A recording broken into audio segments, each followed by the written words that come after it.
City Today News.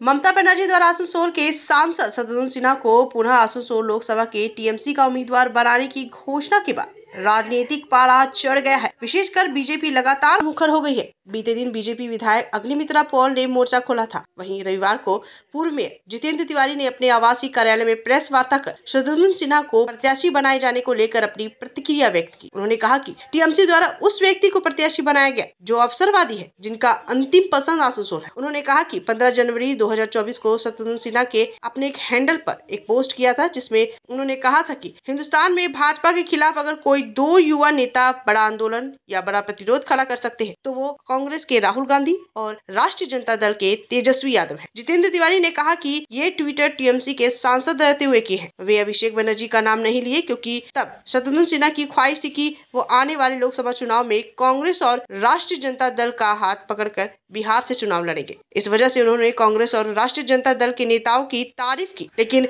जब बिहार में सत्ता पलट गया और नीतीश कुमार भाजपा के खेमे में आ गए, तब उनको समझ में आ गया कि अब बिहार से जीतना उनके लिए मुश्किल है। इसलिए वह फिर से ममता बनर्जी की शरण में आ गए और ममता बनर्जी की तारीफ करने लगे। इसके अलावा उन्होंने क्या क्या कहा, आइए सुनिए। এরকম যুব নেতা হিসেবে দুজনের নাম উনি বলেছেন। এক নম্বর রাহুল গান্ধী, দু নম্বর তেজস্বী যাদব। তিনি তৃণমূল কংগ্রেসের সাংসদ হয়েও অভিষেক বন্দ্যোপাধ্যায়ের নাম সেই টুইটে বলেননি। কেন বলেননি? কেননা তখন তিনি মনস্থির করেছিলেন যে উনি আসানসোলে আর ক্যান্ডিডেট হবেন না। কংগ্রেসের হয়ে বিহারে উনি ক্যান্ডিডেট হবেন, তাই রাহুল গান্ধীকে খুশি রাখছিলেন, তেজস্বী যাদবকে খুশি রাখছিলেন। কিন্তু পরবর্তী ক্ষেত্রে নীতিশ কুমারজি আবার এনডিএতে চলে আসেন। উনি বুঝে গেছেন যে বিহারে আর দাঁড়ালে জিততে পারবেন না, হেরে যাবেন।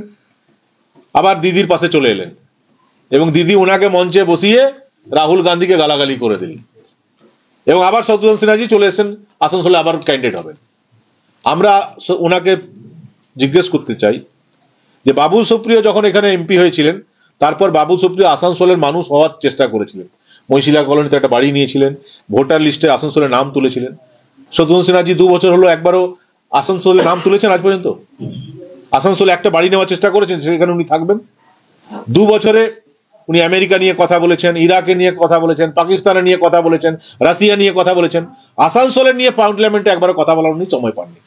তো যে ব্যক্তির কাছে আসানসোল লাস্ট অপশন, মানে আগে সারা ভারতবর্ষে খুঁজে নেবেন, যদি ভালো কোথাও সিট পেয়ে গেলাম ভালো, কোথাও না পেলে আলটিমেটলি আসানসোল যাব।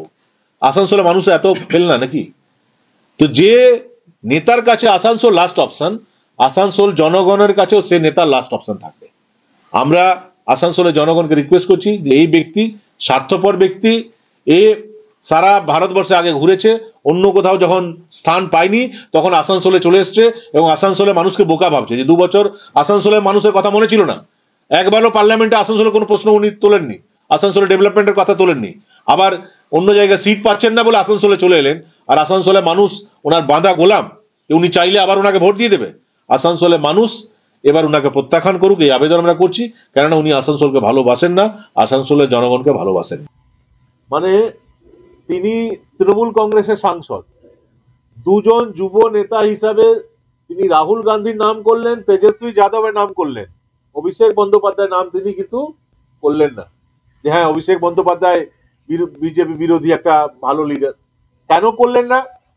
কেননা তখন শত্রুঘ্ন সিনহাজি বুঝে গেছেন যে আসানসোলে উনি আর জিততে পারবেন না, বেটার হবে উনি যদি বিহারে চলে যান।